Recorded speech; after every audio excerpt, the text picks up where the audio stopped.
segera akan kami hadirkan Smart Woman. Smart Woman, program khusus untuk dukung kemajuan wanita Indonesia. Smart Woman, penuh daya dan dedikasi. Selamat siang Smart Listeners, Smart Woman kembali hadir untuk menyapa aktivitas Anda. Di kesempatan kali ini, saya Tasya Rustama akan menemani selama 1 jam ke depan bersama dengan Ibu Tutut Handayani dari Marwah Cinta. Smart Listeners, yang kita akan ngobrol ini seputar bagaimana wanita dalam mengambil keputusan. Selamat pagi menuju siang, Bu Tutut. Halo, selamat pagi Mbak Tasya. Semangat. Semangat. Gimana kabarnya hari ini? Sudah ganti bulan ya? Alhamdulillah cepat banget ya, kita sudah di ujung 2022. Iya, bener. Rasanya kemarin kayaknya Kayaknya baru mikir-mikir mau buat resolusi, begitu kan ya, Bu heeh, Tutut ya. Terus apa ya kira-kira pencapaian yang bisa dilakukan di tahun ini? Sekarang udah mau ditutup aja nih bukunya. Gimana nih Bu Tutut melihatnya? iya, makanya kalau kita jalani sesuatu hal step per step-nya itu tidak kita rasakan ya, bahwa waktu itu berjalan begitu cepat. Dan ini semakin menunjukkan sebenarnya kalau kita merasa waktu berjalan cepat itu banyak aktivitas sebenarnya yang kita lakukan gitu ya. Tetapi kalau kita menunggu dan diam itu rasanya lama gitu, berarti mungkin, banyak yang produktivitas kita belum berjalan secara efektif mungkin ya, gitu ya, Mbak. Nah, kalau kita mau bicara sekarang kok sudah mau bikin resolusi lagi gitu ya, setiap waktu. Jadi kalau mau bikin resolusi itu apa sih Mbak gitu kan? Penting nggak sih bikin itu ya? Kita Iya, iya. sekarang ini, apa namanya, sudah memasuki bulan baru di ujung 2022, akhirnya sebenarnya kita coba merefleksi diri ya. Menengok kembali catatan perjalanan kita, menengok catatan, kehidupan planning kita yang sudah kita rencanakan di tahun 2022 ini, apakah sudah tercapai atau belum? Masih punya sisa waktu 30 hari ke depan, 29, ya kan? tiga Iya. puluh hari ke depan loh ini gitu kan. Apa yang bisa diwujudkan, yang belum bisa diwujudkan, dan siap untuk memberikan satu catatan-catatan evaluasi dan, berkontemplasi gitu ya, Mbak. Karena kadang-kadang kita, ketika ini tidak tercapai, kita mengatakan, "Kok waktu begitu cepat?" Gitu ya. Ini, apa namanya, kayaknya nggak cukup deh, semuanya tidak cukup gitu kan. Tetapi kita kan punya skala prioritas nggak sih gitu kan, Nah, dalam menentukan itu gitu kan. Jangan kemudian ketika kita, "Oh, skala prioritasku ini nggak kecapek, ini nggak kecapek," kemudian sebenarnya kita sendiri yang belum membuat, maksimal plan itu menjadi efektif, mhm. dan kemudian memang lingkungan itu akan banyak selalu berubah gitu ya, selalu berubah gitu. Nah, sehingga disinilah perlunya kita melakukan satu proses refleksi atau saya mungkin bilang kontemplasi juga gitu kan. Apa sih perjalanan kita di 2022 ini, hal yang paling penting yang membuat hidup kita bertumbuh atau tidak, gitu kan. Ada kebaikan-kebaikan yang kita rasakan di tahun ini atau enggak. Kalau tidak, kira-kira kenapa ya, gitu kan. Kalau iya, sikap apa yang sudah kita lakukan sebuah improvement di tahun ini. Nah, inilah yang menjadi salah satu pijakan gitu ya, menjadi salah satu acuan ketika kita akan membuat plan di 2023 gitu kan.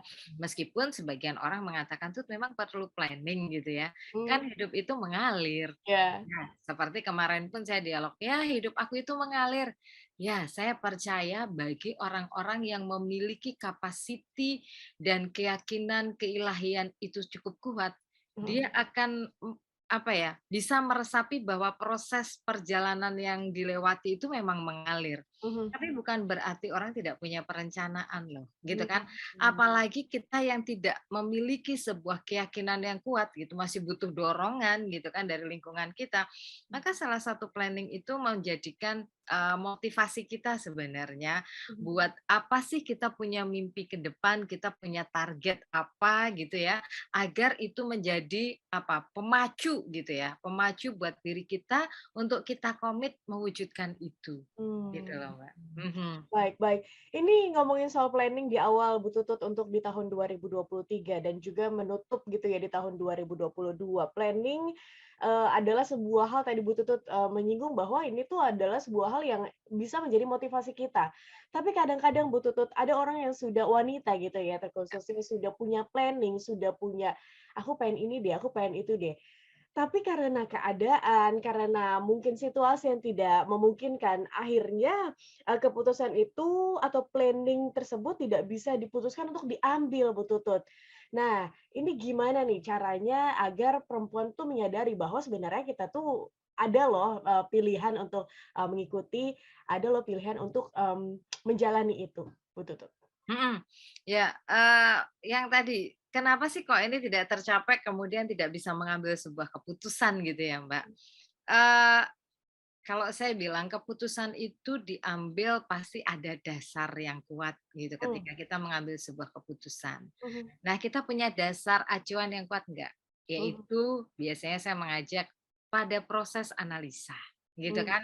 Nah, proses analisa ini akan bisa berjalan kalau kita menguasai atau kita memahami. Paling tidak kita mengerti ada data, ada fakta, ada informasi-informasi ya, gitu kan. Kemudian itulah menjadi acuan analisa kita, kemudian kita bisa menimbang nih, posisi resikonya seberapa besar. Nah, kenapa keputusan itu tidak diambil? Karena tadi, satu sisi kita tidak punya background yang kuat, yang kedua, kita sudah begitu takut dengan resiko yang akan terjadi. Nah, kita mmm, tidak siap untuk menanggung sebuah, komitmen dari sebuah putusan yang kita lakukan, gitu kan. Sehingga kemudian kita menunggu ataupun melempar, gitu mhm, kan, kepada lingkungan kita kah, kepada orang lain kah, atau mungkin juga kita bisa jadi kita juga mengambil masukan-masukan itu yang kemudian kita harusnya cepat mengambil tindakan, kita tidak, gitu ya. Karena apa? Keyakinan kita yang mendorong tadi belum kuat, gitu kan, mmm. Mbak. Nah, ini ada beberapa faktor yang kita harus sadari dulu, gitu kan, dan kita harus open dengan diri kita sendiri melakukan proses evaluasi, sebenarnya letaknya di mana sih, gitu kan. Kalau Oke. ternyata orang mengatakan, "Ah, gue mau buat keputusan susah deh," gitu ya. Kenapa? Karena gue terhalang sama si A, atasan saya tidak mendukung, kemudian rekan kerja saya tidak mendukung, oh suami saya tidak mendukung, oh Mhm anak saya tidak mendukung, banyak hal kan.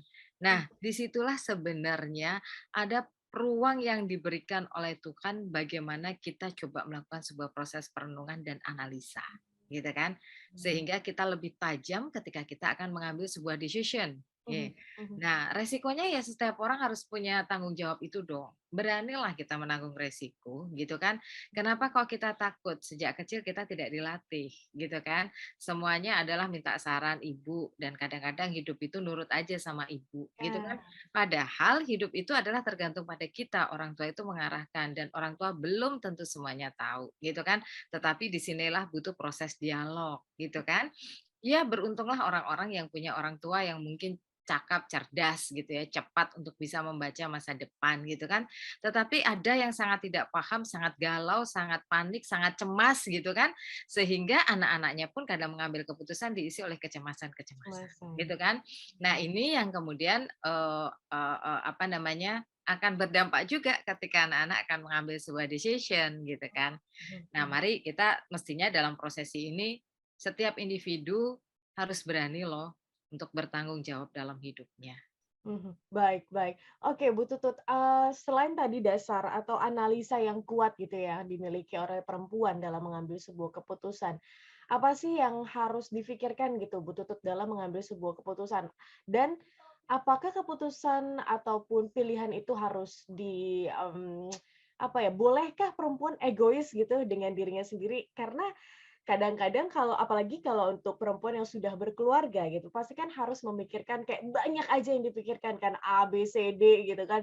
Belum lagi ini, belum lagi itu, banyak, ketakutan-ketakutan tadi Bu Tutut, katakan. Bolehkah perempuan bersikap egois, untuk membela dirinya sendiri begitu Bu Tutut, agar ya ini pilihan saya, ya ini akan saya lakukan dan gimana Bu Tutut memandangnya? Tapi kita jeda dulu sejenak ya Bu Tutut ya. Ini keburu lupa nih yang di sini. Baik, kita jeda dulu, ditahan dulu tapi Bu Tutut. Ya.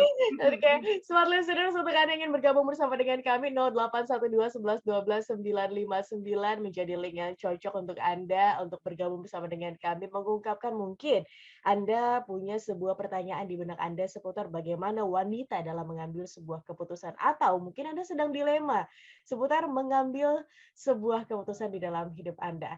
Tetap bersama kami masih dalam program Smart Woman, Smart Listeners, dan kami akan kembali untuk sesi selanjutnya.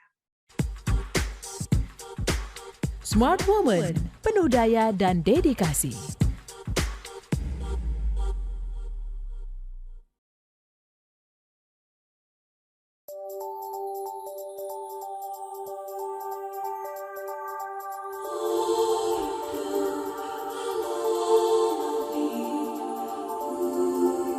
Smart Woman, penuh daya dan dedikasi. Business and Inspiration, Smart Listeners, terima kasih untuk Anda yang masih bersama dengan kami dalam Smart Woman. Di kesempatan kali ini, di awal bulan ini kita berdiskusi nih tentang bagaimana seorang wanita memandang sebuah keputusan dan juga mengambil sebuah keputusan. Dari Anda mungkin ada yang sedang dihadapkan kepada dilema tersebut yang membuat kayaknya jalan apa ya yang saya harus ambil dan masih bingung gitu. Anda bisa bergabung bersama dengan kami 0812 11 12 959. Kami juga tersedia di YouTube channel kami Radio Smart FM. Masih bersama dengan Bu Tutut Handayani dari Marwah Cinta. Smart Listeners, di sesi sebelumnya saya tanya, Bu Tutut, kita boleh nggak sih perempuan untuk bersikap egois gitu? Apalagi ketika kita sudah berkeluarga, banyak hal yang bisa dikatakan bergantung gitu kepada kita. Bolehkah kita bersikap egois? Dari beberapa survei nih Mbak, ada survei, kebetulan survei ini mungkin belum di Indonesia ya. Ini dilakukan di Inggris tuh sebenarnya perempuan itu bahkan lebih banyak untuk bersifat egois 50%.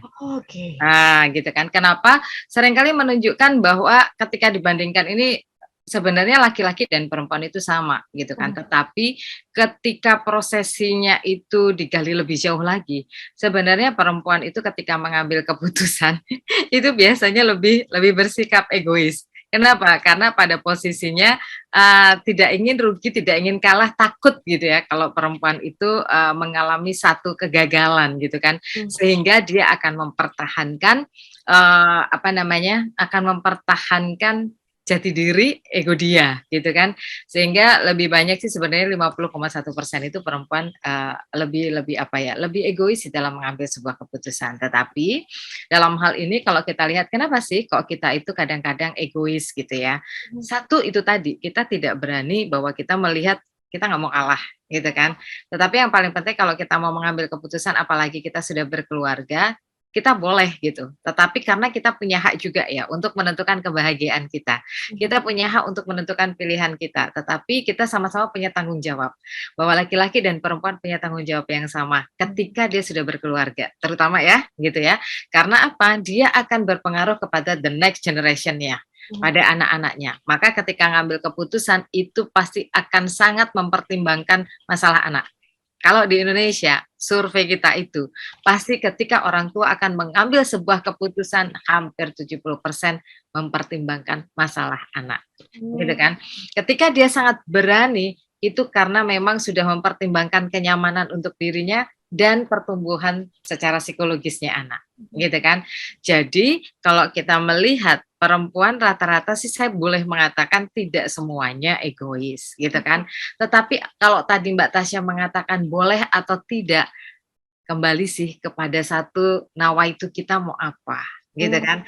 Karena hidup kita ini kan sebagai pelayan Tuhan ya, di mana kita punya tanggung jawab untuk membahagiakan setiap makhluk yang Tuhan ciptakan, apalagi yang Tuhan titipkan kepada kita.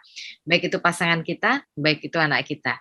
Jadi kalau kita mau ngambil satu keputusan yang paling krusial dalam hidup kita, tadi saya balik lagi ke awal. Bikinlah skala prioritas. Mana resikonya yang paling akan berdampak buruk yang seperti apa, minimalisir itu. Semua pasti ada resiko. Kita diam pun tidak mengambil keputusan, itu sudah keputusan, gitu kan?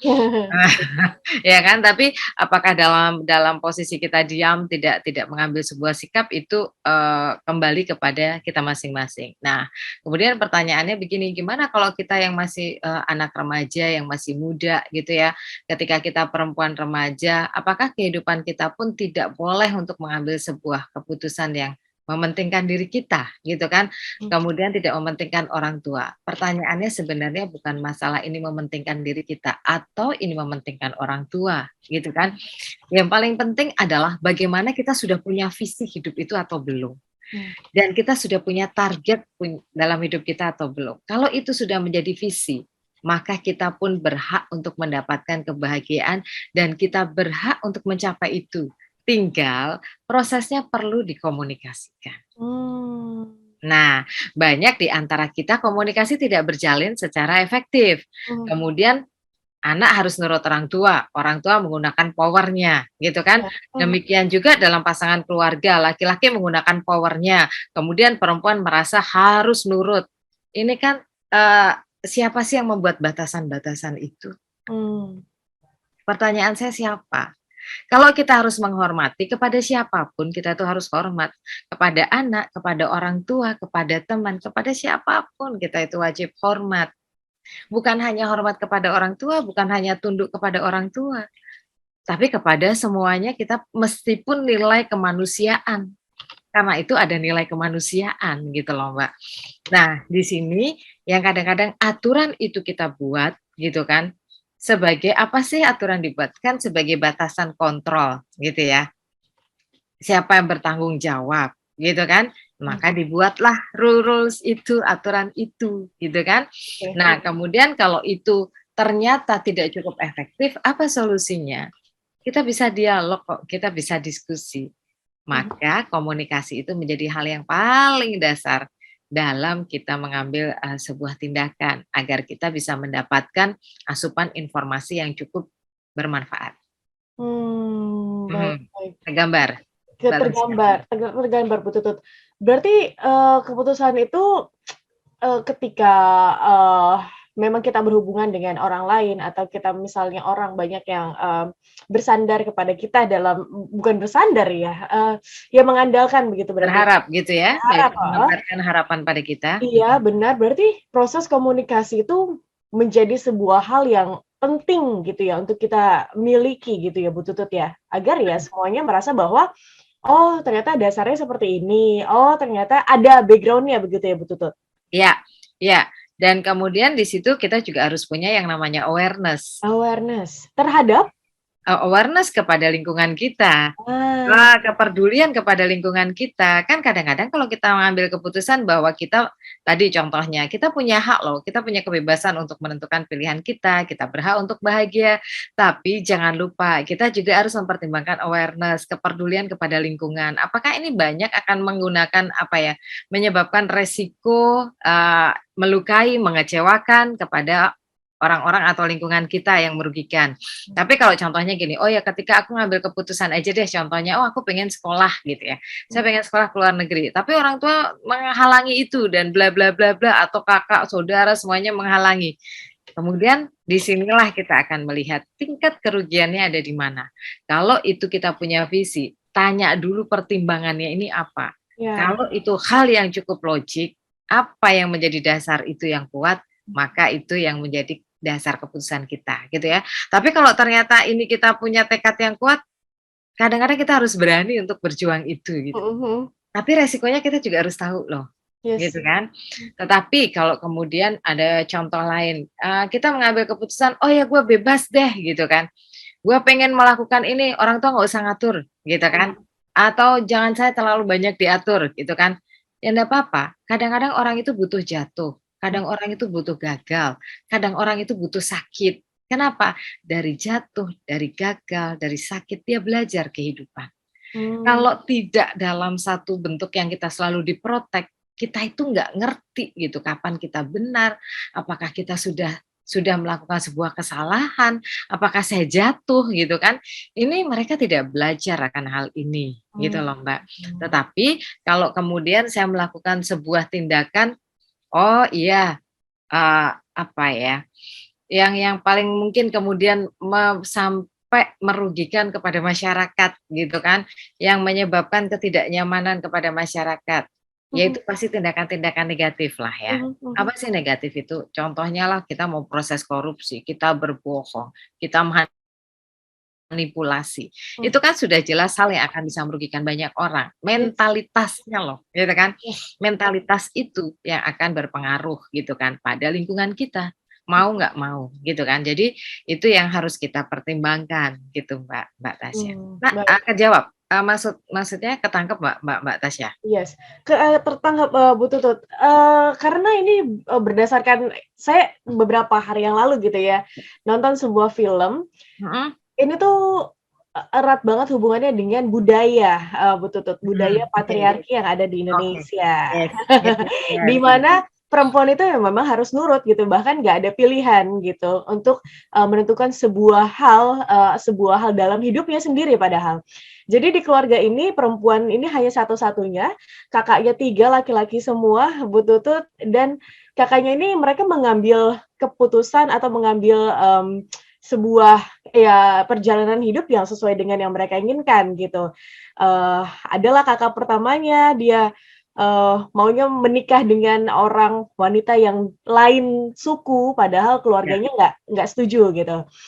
Akhirnya terus, yang kedua, ini memutuskan untuk punya karir yang, bapaknya itu nggak setuju juga. Ya. Akhirnya problem. Nah, adiknya yang terakhir, yang laki-laki, dia juga memutuskan untuk mengambil pilihan hidup dengan merantau ke luar kota. Nah, akhirnya perempuan yang harus menjadi tumpuan ini. Dia yang harus di rumah karena secara adat perempuan, anak terakhir harus ngerawat orang tua katanya begitu. Nah, jadinya yang ngerawat orang tua perempuan ini. Kemudian perempuan ini mengambil, profesi sebagai profesi yang nggak dia sukain gitu, tapi menjadi pilihan orang tuanya karena kakak yang keduanya ini nggak mengambil profesi yang diinginkan orang tuanya gitu kan. Ya. Nah, dan perempuan ini juga nggak bisa menikah dengan orang yang dia inginkan karena orang ini berbeda suku juga karena kakak pertamanya melakukan hal itu juga. Jadi kayak ketumpuan gitu Bu Tutut.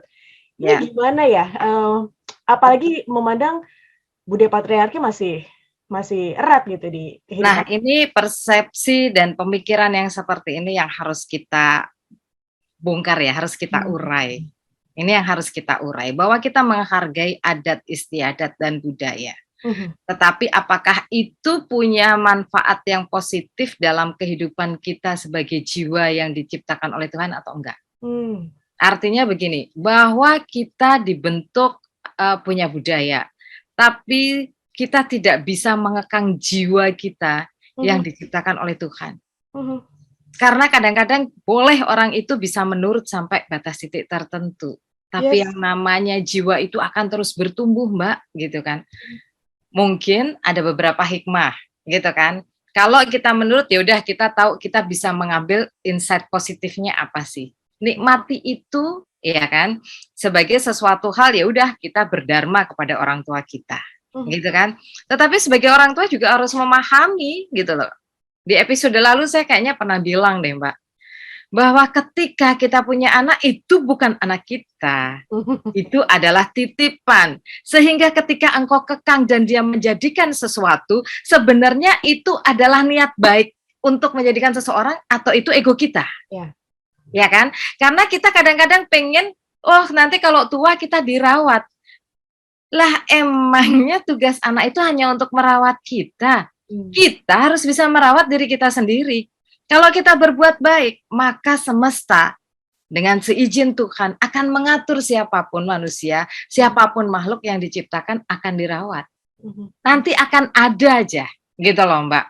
Karena buktinya saya punya pengalaman dan kita punya kisah nyata gitu ya.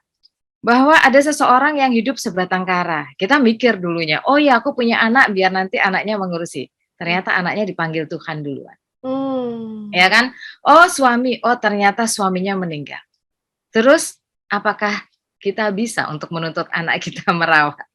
Kita nggak tahu yang namanya usia itu sampai kapan. Dan ketika seseorang ini sebatang kara, apakah kemudian dia menderita? No. Kenapa? Karena di masa mudanya dia selalu berdharma. Berbuat baik kepada siapapun, menolong makhluk siapapun, tidak melihat orang kaya, orang miskin, dari suku apapun, dan kemudian dia istilahnya dizolimi, dia ikhlas, dia pasrahkan, dia maafkan, dan ternyata itu sudah mengalir, sudah Tuhan atur gitu loh Mbak, gitu kan. Nah tetapi kalau seandainya kita ketemu gitu kan, saya hanya ingin menyampaikan begini, kepada perempuan Indonesia dimanapun gitu ya, dan di dunia kali, kalau dunia udah ngerti gitu ya, pastinya mereka sudah punya budaya sendiri. Bahwa kita itu punya hak untuk kehidupan kita dan memilih kehidupan kita. Sampaikan dan jangan diam dan jangan hanya dipendam, tapi kemudian kita menderita. Karena itu adalah penyiksaan dan tidak mensyukuri atas nikmat Tuhan. Tetapi kita harus menyampaikan bahwa kalau pada titik perjuangannya kan kadang-kadang kalau kamu berani kepada orang tua itu durhaka. Pertanyaannya yang mana? Yang seperti apa? Gitu loh. Bukan saya mengajak ini pada satu satu pemberontakan dan perlawanan ya. Tetapi bagaimana kita harus menggunakan logika rasional kita dan kita berani untuk menyampaikan. Karena banyak di antara kita mengalami sebuah tekanan, depresi, stres yang tinggi akhirnya depresi dan percobaan bunuh diri dan sampai kegalauan titik orang tua pun. Kenapa? Karena sejak zaman dulu kalanya tidak mendapatkan kebebasan dan tidak berani menyampaikan. Tidak berani menyampaikan pendapat. Ketika menyampaikan pendapat, dipatahkan. Menyampaikan pendapat, dipatahkan. Itu akan jadi sebuah pemberontakan. Maka maaf, kadang-kadang ada pembunuhan orang yang diam-diam kok melakukan proses pembunuhan. Gitu kan? Kenapa anak-anak yang kecil tiba-tiba berani? Yuk, kita sadari banyak sesuatu hal yang ditekan dan dipaksakan seolah-olah kita menjadi orang yang paling benar dengan prinsip kita, tetapi sebenarnya kita mematikan jiwa-jiwa yang diciptakan oleh Tuhan. Oke. Bu Tutut, ini sudah ada pertanyaan yang sangat related dengan yang tadi Bu Tutut katakan gitu ya, dari Ibu Amanda yang bergabung bersama dengan kami dari Jakarta. Bu Tutut, bagaimana untuk mengkomunikasikan keputusan kita ini kepada orang lain, terutama pada orang tua? Karena saya sering dipatahkan dengan kata-kata, kamu masih kecil, tahu apa? Udah ikut orang tua aja. Nah, ya. Bu Tutut, izin untuk menjawab di sesi selanjutnya. Kita simpan dulu ya, Ibu Amanda, mohon bersabar sebentar. Dan Ibu Tutut, kita akan lanjut untuk sesi selanjutnya. Dan Smart Listeners, masih kami tunggu atensi dari Anda, pertanyaan ataupun komentar di kesempatan kali ini. Masih bersama dengan kami dalam program Smart Woman. Kami jeda dulu sejenak untuk satu sesi berikutnya. Smart Woman, penuh daya dan dedikasi.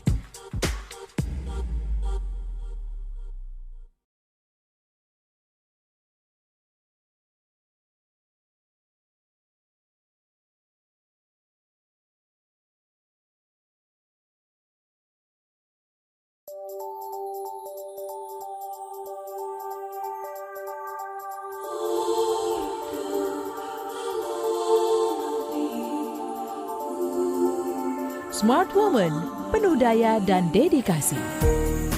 Terima kasih Smart Listeners, Anda masih bersama kami dalam program Smart Woman. Di kesempatan kali ini saya menyapa Anda dimanapun Anda berada, para wanita di seluruh Indonesia, untuk bergabung bersama dengan kami dalam program Smart Woman. Saya menyapa Anda yang dari Jabodetabek yang mendengarkan kami di Jakarta, Bogor, Depok, Tangerang, Bekasi, dan kota-kota di sekitarnya yang bergabung bersama dengan kami.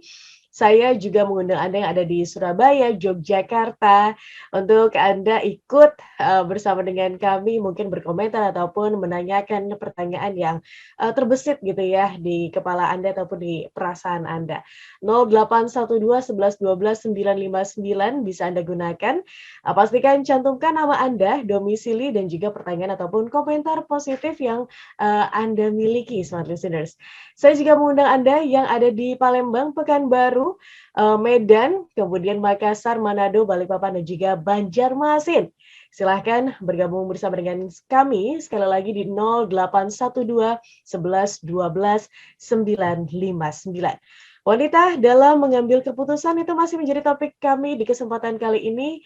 masih menjadi sebuah bahan diskusi yang ini cukup menarik ya Smart Listeners, menarik banget bersama dengan Bu Tutut Handayani dari Marwah Cinta.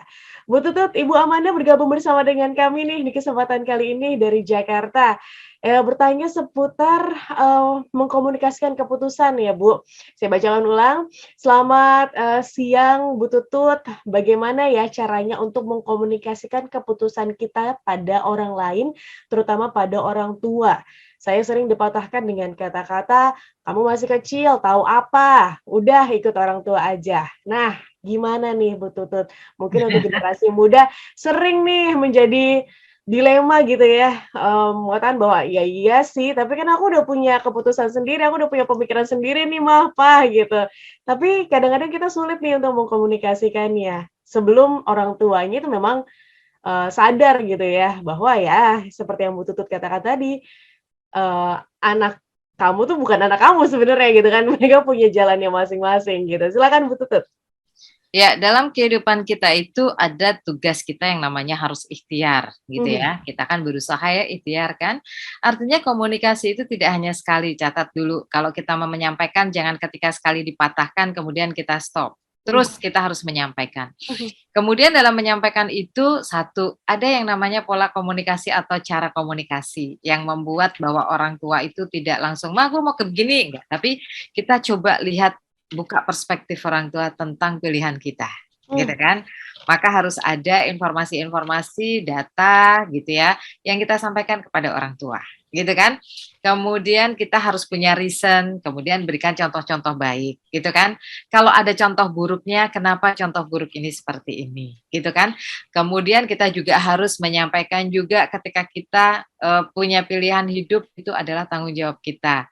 Nanti kalau seandainya orang tua itu membuat keputusan yang tidak baik kepada kita, gitu, yang mhm, salah, gitu ya, yang tidak sesuai dengan jiwa kita, kemudian kita tidak berkembang, itu justru orang tua lebih punya tanggung jawab yang besar kepada Tuhannya, gitu kan.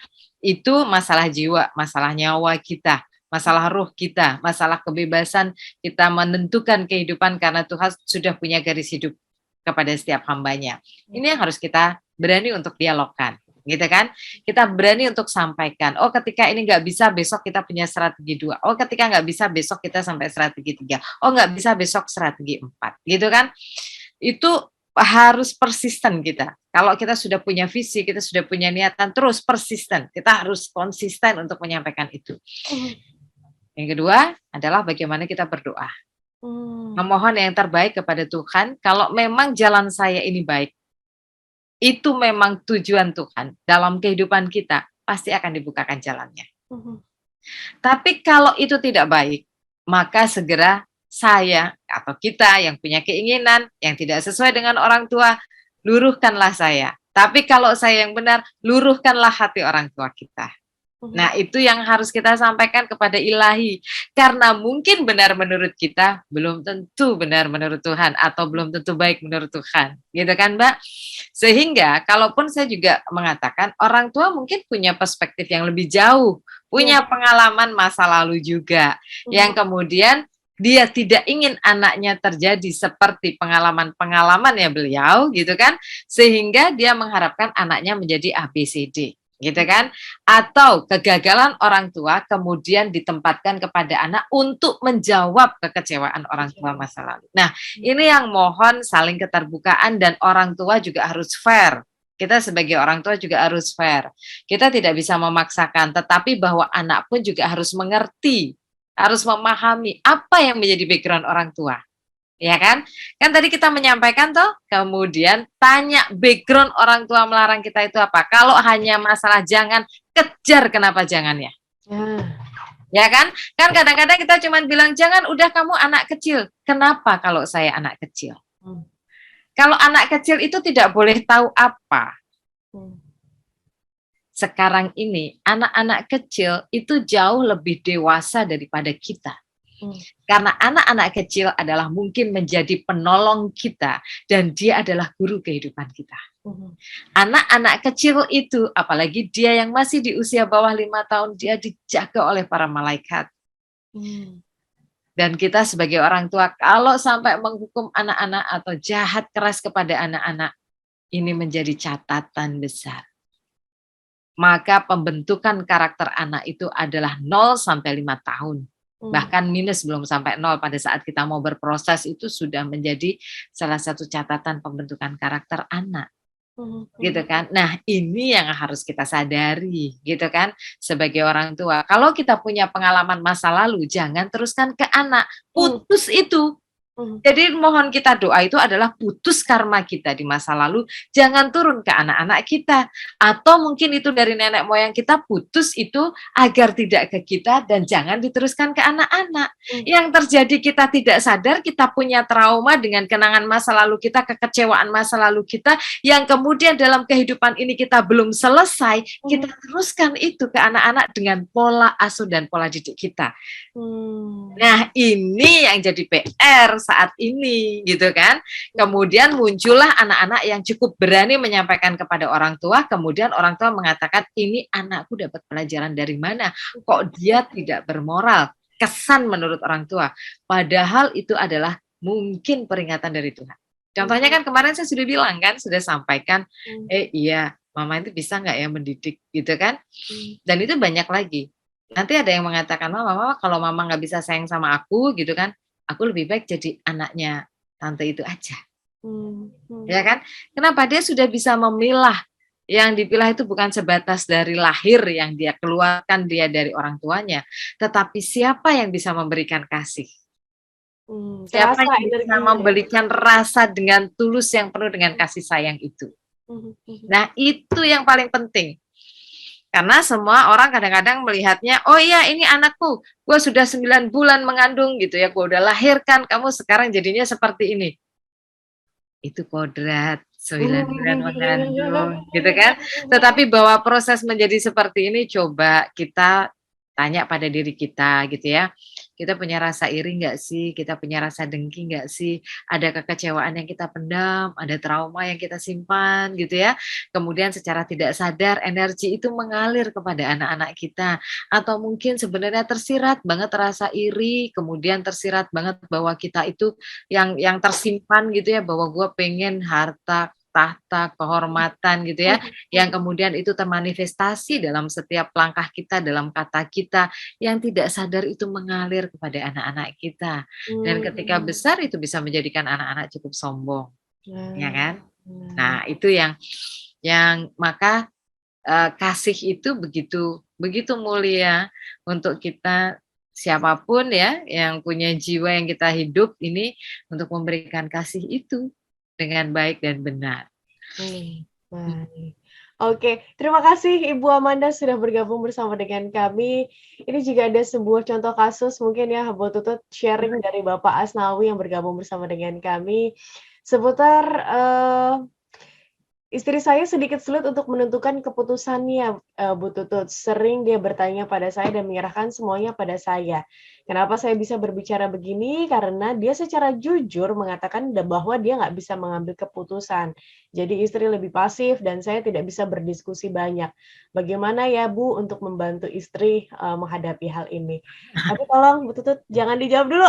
Saya sebelum terpotong gitu ya, smart listeners, Pak Asnawi mohon bersabar dulu, Bu Tutut mohon bersabar sebelum terpotong untuk mendapatkan mungkin insight-nya gitu secara utuh. Kita harus putus dulu untuk satu sesi terakhir, Bu Tutut izin ya. Dan untuk Pak Asnawi mohon bersabar, dan smart listeners untuk Anda yang masih ingin bergabung bersama dengan kami, masih kami buka linknya 0812 11 12 959. Kami akan kembali. Smart Woman, penuh daya dan dedikasi.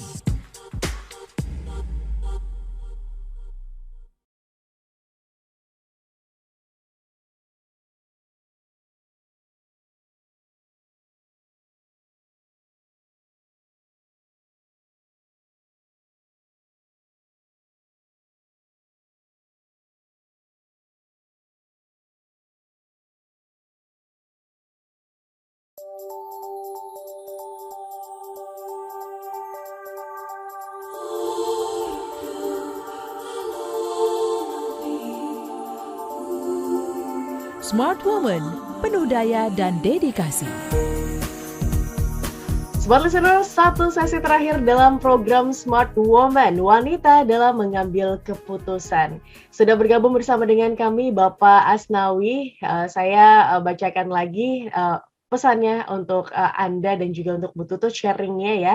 Dan Anda juga masih bisa sharing bersama dengan kami 0812 11 12 959. Izin ya Bu Tutut untuk bacakan kembali. Siap. Bu Tutut, istri saya sedikit sulit untuk menentukan keputusan. Sering dia bertanya pada saya dan menyerahkan semuanya pada saya. Kenapa saya bisa berbicara begini? Karena dia secara jujur mengatakan bahwa dia tak bisa mengambil keputusan. Jadi istri lebih pasif dan saya tidak bisa berdiskusi banyak. Bagaimana ya Bu untuk membantu istri menghadapi hal ini? Silakan Bu Tutut. Ya, banyak background-nya dulu ya, tetapi pada umumnya kenapa seseorang itu tidak berani mengambil keputusan karena ada kendala-kendala terkait dengan self confident. Nah, rasa kepercayaan diri ini pun bisa tumbuh dari masa lalu, gitu kan, bisa terjadi pada masa lalu, gitu kan. Kemudian pada perkembangannya mungkin itu baik dari keluarga, mungkin itu dari teman kerja, dari lingkungan. Banyak yang akhirnya terbentuk seseorang itu tidak punya self confident. Nah, bagaimana cara kita menumbuhkan apakah itu bisa gitu ya? Dilatih aja Pak untuk ambil keputusan. Kadang-kadang kita tidak bisa harus memanjakan gitu ya. Ada zona nyaman yang harus diciptakan. Bahwa ada resikonya pun kita harus berani, tetapi artinya gini, ketika kita memberikan kesempatan seseorang itu harus berani mengambil keputusan, mungkin istri Bapak gitu ya, Bapak harus juga siap menerima resikonya, karena ini proses pembelajaran, salah nggak apa-apa Pak, gitu kan, agar kemudian kita ajak dialog gitu, kenapa begini, kenapa begitu, coba dorong ambil, itu dorong terus gitu ya, agar ada keberanian. Yang kedua, ajak untuk bagaimana punya perspektif yang lebih luas. Maaf, kalau istri Bapak bekerja atau tidak, gitu ya. Kalau bekerja biasanya dia punya teman-teman pergaulan. Tetapi kadang-kadang kalau juga tipe introvert, dia juga tidak banyak bergaul. Biasanya sibuk dengan pekerjaannya, ya. Artinya ketika itu pun di rumah, gitu kan, berarti kan keterbatasan dalam interaksi, punya teman-teman main atau enggak? Gitu kan, aktif di media sosial atau enggak, informasi-informasi yang dibaca seperti apa, suka diskusi enggak sama Bapak, gitu kan, ajak untuk bagaimana punya kegiatan lingkungan sosial, ya kan. Dan kemudian dimintalah untuk membaca buku-buku bacaan yang simpel-simpel Pak, yang tipis-tipis saja karena perempuan biasanya susah ya untuk baca yang tebal-tebal, tapi kalau enggak ada buku yang bagus, pilihlah buku judul yang paling bagus yang sesuai untuk baca kemudian diskusi. Yang mungkin berkaitan dengan problem yang sedang dialami. Mungkin gini, aku lagi mengalami sebuah kegalauan gitu ya, kadang-kadang lonely meskipun aku tidak sendiri gitu kan, tapi merasanya adalah sendiri. Carilah buku tentang itu gitu kan, agar dia mengerti. Nah, kemudian bagaimana sih resiko dalam mengambil keputusan? Kenapa kok tidak mengambil keputusan gitu ya? Contohnya ada ketidakpercayaan diri. Kenapa ketidakpercayaan diri itu muncul? Bagaimana menumbuhkan rasa percaya diri gitu kan? Nah, itu dibahas dan disampaikan bersama dan kemudian dilatihkan. Gitu kan, karena kita sebagai bapak, sebagai suami kadang-kadang juga harus menjadi mentornya ya Pak, dan kemudian bukan hanya menuruti, kalau semakin menuruti semakin kita tidak bisa bertumbuh. Iya kan, dan memang kadang-kadang dibiarkan saja untuk dia berani mengambil keputusan Pak, gitu. Ya, ini memang harus bukan masalah tega nggak tega, tapi kita tahu dong tujuan kita untuk apa. Kita pun Bapak harus bisa menyampaikan, kita tidak tahu yang namanya usia ya. Karena kami pernah dapat kasus pada saat itu perempuannya apa-apa tergantung pada suaminya. Ternyata Tuhan mengambil suaminya terlebih dahulu. Gitu kan.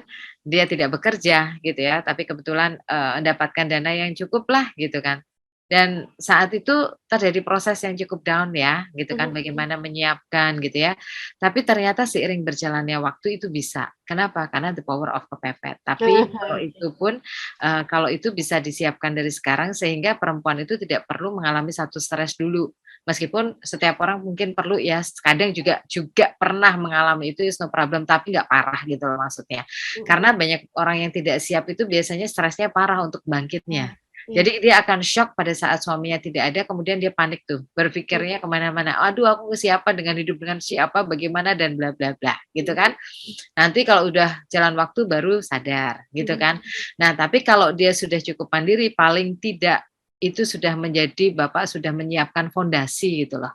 Fondasi itu harus dibangun kepada siapapun bahwa kepada putra-putri juga demikian. Maka dalam hidup kita itu pun dalam berkeluarga tumbuhkan kemandirian gitu kan. Agar setiap orang punya fondasi yang kuat dan kemandirian itu berlandaskan fondasi kepada ketuhanan. Itu akan aman.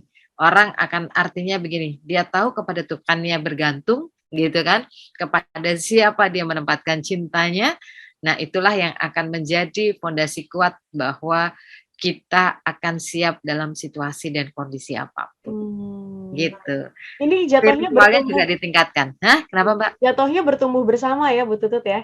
Oh iya, bertumbuh bersama. Mas, Together tapi stronger. semoga siap. Iya. Oke, Bu Tutut, kita sampai pada di sesi yang terakhir ini, mungkin 5 menit, kurang lebih ya cukup gitu ya untuk, Bu Tutut merangkum gitu. Bagaimana kita caranya wanita untuk bisa mengambil sebuah keputusan, apalagi, di tengah, banyak dinamika gitu yang terjadi di dalam kehidupan. Dan bagaimana caranya kita untuk bisa, mindful ya dan juga menerima apa yang sudah kita ambil, Bu Tutut, keputusan yang sudah kita ambil. Tidak ada penyesalan. Ya, bahwa Tuhan memberikan setiap manusia punya kekuatan masing-masing. Sadari itu dan temukan di mana sebenarnya kekuatan kita dan passion kita. Kalau kita sudah menemukan itu, beranilah kita untuk fight, kita berjuang. Ketika orang tua ataupun lingkungan tidak mendukung, cari tahu loh, jangan hanya diam dan kita pun juga harus berjuang untuk menyampaikan. Jangan diam, karena diam kalau tidak ada penerimaan itu akan menjadi sakit hati yang merusak diri kita dan menghilangkan rasa syukur kita kepada Ilahi. Maka sadarilah kita sama-sama bagaimana kita akan bisa memuliakan setiap makhluk Tuhan gitu ya. Bagaimana kita saling berkolaborasi. Orang tua dan anak itu adalah layaknya bisa sebagai teman gitu ya. Bagaimana kita akan bisa berbagi pengalaman, berbagi cerita. Karena orang tua pun juga perlu mendengar dari anak-anak. Anak-anak pun juga bisa perlu untuk mendengar dan memahami orang tuanya juga gitu kan. Nah, dalam keluarga ini kalau dibangun pola-pola yang seperti ini akan terjadi proses harmonisasi. Tidak ada yang paling menang, tidak ada yang paling kuat. Yang paling kuat dan paling menang itu hanya Tuhan. Kalau kita sudah merasa bahwa kita yang menangan, kita yang harus paling kuat, hati-hati. Nanti kita bisa menempatkan diri kita seolah-olah kita Tuhan. Padahal kita ini hanya pelayan Tuhan, di mana kita dipakai oleh Tuhan untuk menjaga dan melestarikan alam semesta ini untuk mengembangkan nilai-nilai normatif di mana kita sayang dan bagaimana kita menjaga apa yang sudah Tuhan ciptakan di dalam kehidupan ini. Baik. Gitu, Mbak Tasya. Oke, Bu Tutut, gimana caranya agar kita bisa itu menerima resiko yang kita ambil dari menerima resiko dari keputusan yang kita ambil? Ya kalau itu kita harus terima itu gini, kalau ada kegagalan ya jangan mendinai. Saya gagal. Kenapa saya gagal? Ini harus proses kita mengevaluasi. Kalau kita sukses, catat apa yang menjadi kesuksesan kita dan kita harus tempatkan banget titik kesadaran kita bahwa tidak ada yang abadi dalam kehidupan ini. Semuanya akan berganti. Ya kan? Tidak ada kesempurnaan. Setiap orang pasti pernah gagal. Dan kita jangan takut. Karena pada saat kita jatuh, kita ada kesempatan untuk berdiri. Untuk kita bangkit lagi. Jangan terpuruk dan kemudian memurukkan diri sendiri. Banyak di antara kita sudah jatuh, kemudian oh ya saya terpuruk dan kemudian mempurukkan diri sendiri. Aduh aku nggak bisa apa-apa, aku nggak bisa, aku lemah, gitu. Gemes rasanya. Ayo kita punya kekuatan yang luar biasa para perempuan Indonesia. Sampaikan itu, bangkitkan daya juang, tumbuhkan rasa cinta, rasa kasih sayang kepada sesama, berikan kasih itu dengan benar, pancarkan kepada pasangan hidup kita, ya. Berikan itu kepada anak-anak kita dengan benar. Jangan pernah takut. Kita kalau berbuat kebaikan Tuhan pasti sudah otomatis menjaga kita kok. Baik, ini semoga menjadi insight ya Bu Tutut, apalagi di awal bulan ini menjalani sisa-sisa apa ya tahun 2022 dengan baik gitu ya Bu Tutut ya. Sebelum kita menutup tahun ini dengan tentu saja mungkin sebuah hal yang bisa membuat para wanita Indonesia ini bisa lebih berdaya lagi dan juga lebih percaya terhadap dirinya sendiri.